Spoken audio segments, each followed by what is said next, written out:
we talked about basic of the intangibles, right? कितने तरह का intangible assets होता है. So a couple of important ones are employment contracts, which happens only in case of football clubs and all that. Okay. Different from your regular employment salary wala thing. Okay. If Customer- you don't mind, can you just tell once again what customer list is? So customer list, if it happens to be internally developed customer list, it's not Can't be capitalized. intangible asset. Okay. It cannot be capitalized. That's right. Okay. But say if you happen to develop based on analytics, data and research and all that, if you are able to come up with a potential list of customers for, let's say, a credit card, and then if you sell it to a bank, then it becomes an intangible asset for the bank. Okay. Right? Yeah. So that's kind of customer list, like which gives you a list of prospective customers. For example, similar way, agar say if I'm doing a registration with ISB, right? So ISB has all my detail. Now if this happens to collect this list and sell it off to let's say a financial institution, saying that yaar ye log itne kamane wale hain 2-3 साल में, why don't you reach out to them for their investment management? So when they buy it, when the financial institution buys it, it becomes an an intangible asset for them. For them. Right? Not for ISB. So one question people had around Infosys ka balance sheet, it is there somewhere here. That balance sheet is not actually a financial statement, but it's a way for Infosys to show that if I would have capitalized or valued my human resources, how much would they be worth? Because that is If on I a fair would have value. valued, if I would have valued my brand, how much would it be? So they would have reached out to an outside party to do this evaluation exercise, and just to show it's not financial statement. It's just, let's say, a list which says that okay, अगर मैं ये value करता तो इतना होता, ये मेरा brand value करता तो इतना होता, तो मेरे पास इतनी intangible asset है जो कि मेरी books में नहीं है.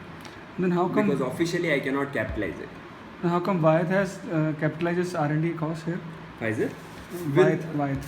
Okay, so let's see. Pfizer acquisition of Wyeth. Following table summarizes the provisional recording of asset and assume as of the acquisition date. Now, this is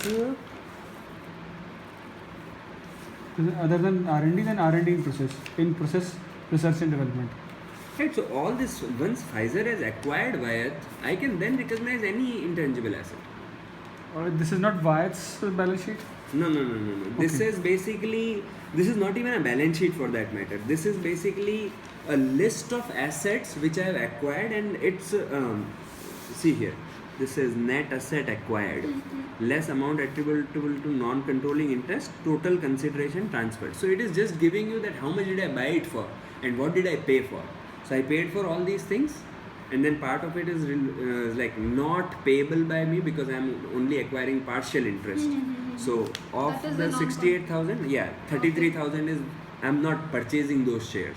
Okay. So only balance I am purchasing 68,236, and that's what I am paying for. The other thing is minority share of someone else. That's it. Exactly. So portion of it I did not buy. So Wyeth's worth is 68,566. I am acquiring not 100% of it. So I am paying only 68,236. Okay. Now all of these assets might not be there in the Wyeth's book. One. And even if they are, they might not be at the same price. Fair, Yeah. So because when I am acquiring it, Have to do I at will. fair price. मैं why will I sell at book value?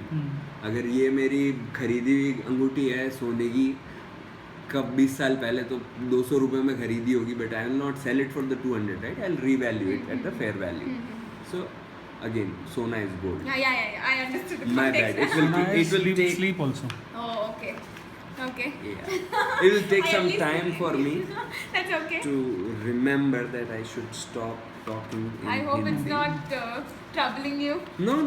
It's just Okay. This is all like not much to talk about. There's this one good example we'll cover up on this. Next one is what is the accounting policies or accounting standards around capitalizing of research and development cost. So general idea comparison between US GAAP and IFRS is US GAAP is very conservative, United States is very conservative. What that means is if there is an opportunity to expense something out rather than capitalize it, they'll say expense it. मतलब capitalization would come as last resort. By default, everything is like expense everything relating to intangibles. So if you look here, it will say most R&D should be expensed.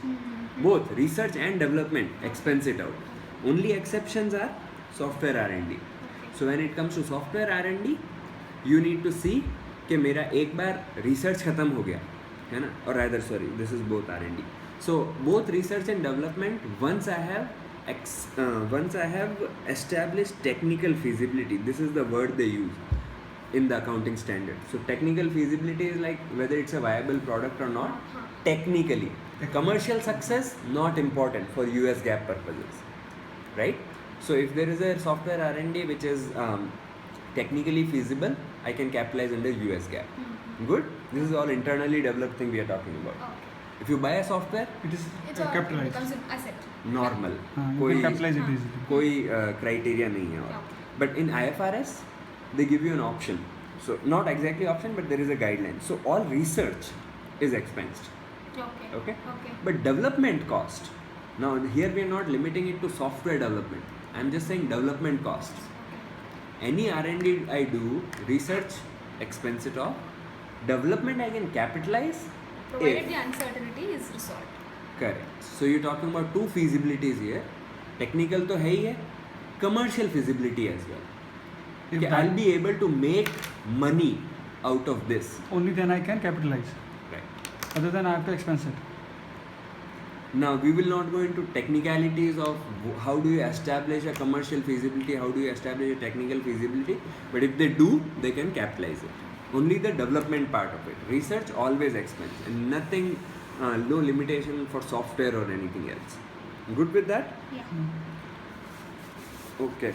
So India follows which standards? Indian GAAP. Indian GAAP, right? It's not IFRS also. it's a hybrid. So Indian account is like ICI का part है, ISB. Indian IASB or ASB क्या? ASB I think, Accounting Standard Board. Okay. So they create accounting standards for India. So sometimes they borrow the concept from US GAAP, sometimes they borrow the concept from IFRS, sometimes devise their own. Okay. Okay. So it's a hybrid of both. IFRS is the international body. IFRS is the international body. Correct. So most countries uses IFRS. US you always have their own stuff, right? So they uses US GAAP. India is somewhere Indian GAAP. trying to catch up. So they are talking about adopting IFRS in India as well, but it's far from happening at Reality. this time. So this is important, and उसके बाद में you can pause it at this time.